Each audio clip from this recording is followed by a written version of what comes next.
Scentland, the land of scent.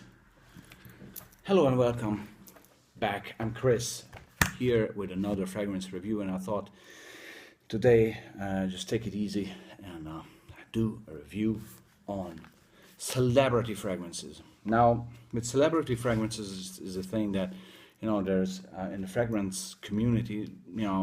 I see sometimes quite hateful feedback on celebrity fragrances in general, and a bit of sort of looking down on them. And most of the times is actually there's something about it that justifies that, because you see a lot of money making releases that are just there for to have the name shining on a bottle, and then selling it for whatever, and don't really seem to have any sort of relation to the celebrity itself, apart from the income of the fragrance going to the person's bank account.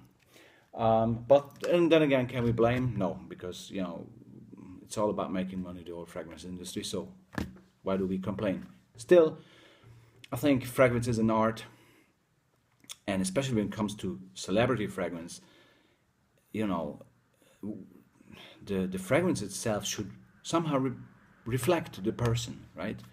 So some obviously we don't know the celebrity in person, but we get an impression through media, through their music, through films, movies, or how they play on a football pitch. But if the celebrity fragrance and the nose behind the celebrity fragrance is able to sort of catch that sort of personality that we think that this person has, then that already makes it interesting. Because if you think, does this smell like XYZ? Yeah, maybe. It's at least I can imagine. It gets your imagination going a little bit. I think that's why celebrity fragrances can be interesting if they're well done. If they somehow, in my imagination, from my point of view, somehow match the personality of the name on the bottle. And let's get started. The first fragrance that I'm going to be reviewing, celebrity fragrance today, bears the name of a musician. Who's that? It's a Latin musician. He has a mustache. He is, quite middle-aged at this stage, and his name is Carlos Santana. And that's the fragrance, Carlos Santana for Men, introduced in 2005. Nice red bottle, matching my thing. What do we get here? Actually, quite nice design of a bottle. That's 100 ml. Use it halfway through. I don't really use it very often, but it's good enough to use it for special occasions, in my opinion. So, what do we have here? Grab your seats, ladies and gentlemen. Tonka bean and cinnamon together. So, what do you conclude from that? It's extremely sweet. Very sweet. Very sweet. It is very sweet. Did I mention that it's very sweet? It is very sweet. But it's done still well. It's not overpowering, overbearing, or, sort of repelling.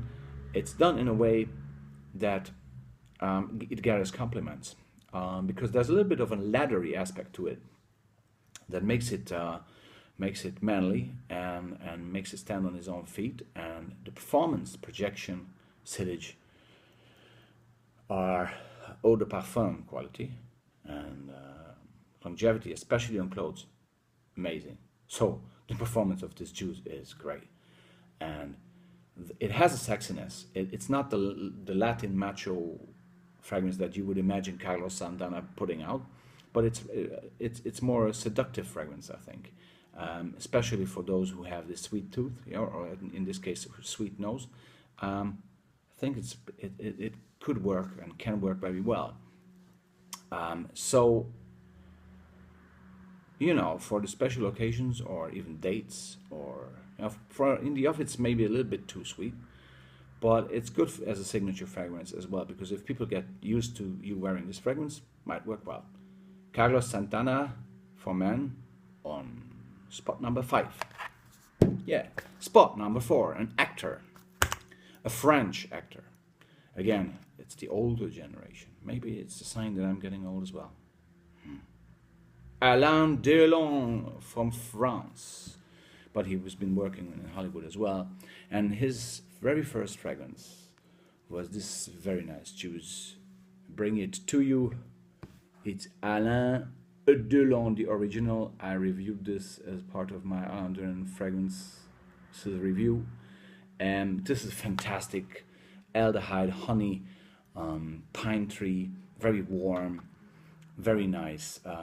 The year was 1979, if I'm not mistaken, when this came out. It has the AD logo, the signature, actually on the Carlos Santana bottle. Coming back to Carlos, there's the signature as well. Yes, Carlos, gracias. And on the Alain Delon bottle from 1979, there's the signature of Monsieur Alain Delon. Merci beaucoup. Hein? And I love this juice. This is the very first perfume I actually purchased for myself back in 1990 it was. And as I say, it's a warm, bit old-fashioned, bit dated, so you won't gather as many compliments as with Carlos Santana. But this is a really, really nice personality. It's although it's 1979, 1980, it's not your 70s, 80s powerhouse. It has a different personality to it. It has some aspects of it, like the pine tree, but it's comparable to nothing else. I haven't smelled anything which is like this.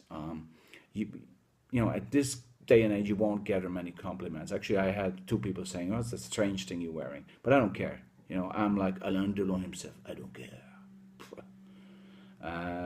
You know, so warm, honey-like, yet fresh, still fresh. There's bergamot definitely in there. Pine tree, and this aldehyde honey thing gives it a sort of an ambery warmth is in there as well. It makes it very, very unique, extremely unique, and performance-wise, it's fantastic. I mean, it's an eau de toilette. This is a 60 ml. It's a quite rare bottle because the logo up here is not inside or it's just printed on this thing on the cap, but it's actually there on there. It's one of the first bottles actually, this one.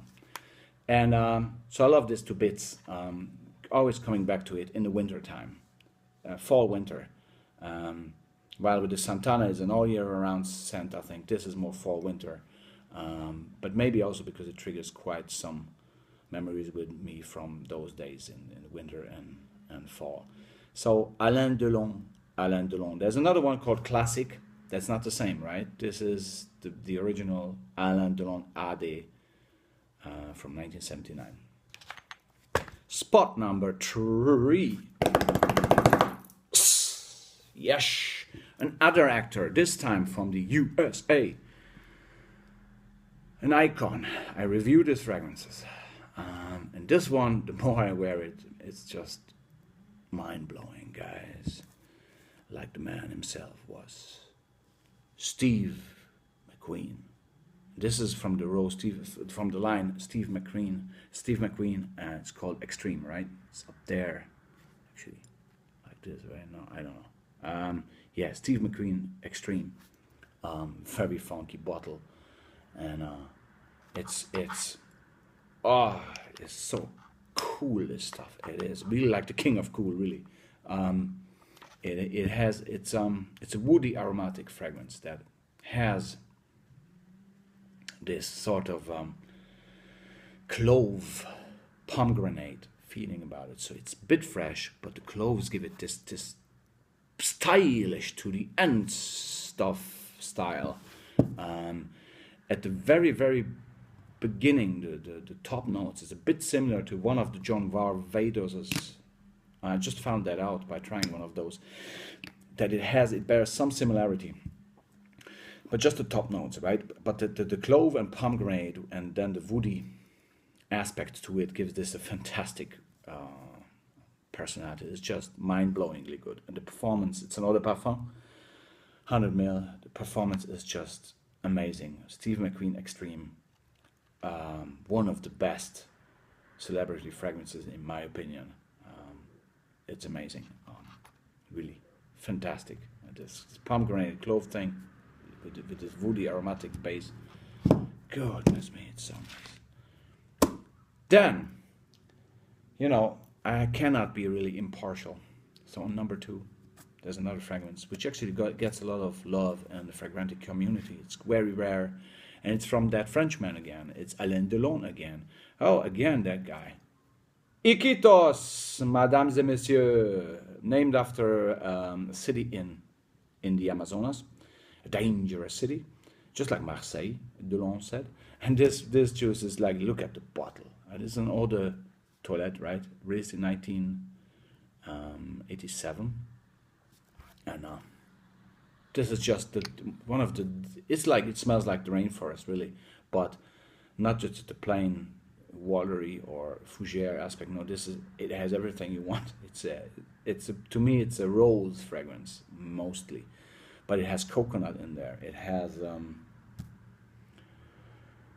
I think it has pine tree in there as well, moss maybe. Yet it's not your typical mossy scent because it has this rose freshness, and it has honey as well in there, and I think aldehydes again in there as well. It's just such a combination. This is like classical music with a performance of a niche fragrance. This is the time when fragrances were amazingly strongly performing in terms of quality.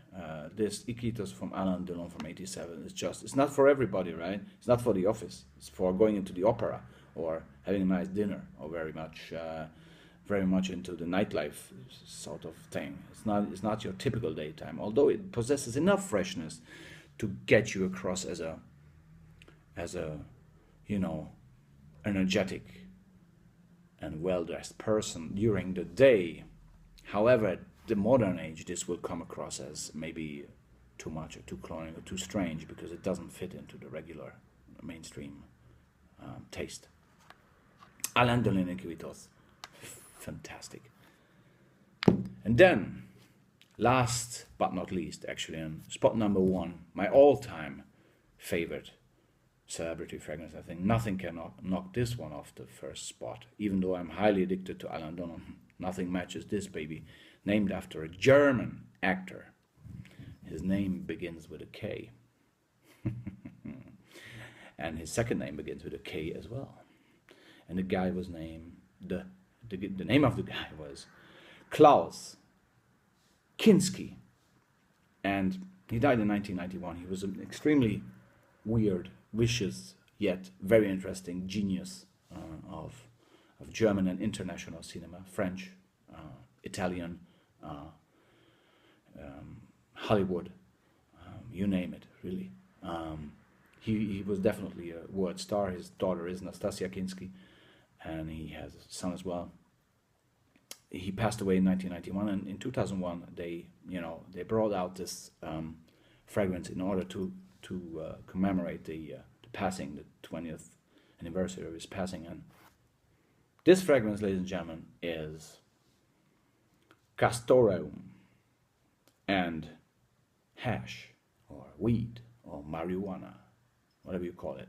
There's some woody aspects to it as well, but it's extremely animalic, aromatic marijuana scent. So up to the point that I don't really wear this when I drive, because if I get stopped in the traffic, I'm sure if they smell this, they're gonna search the car.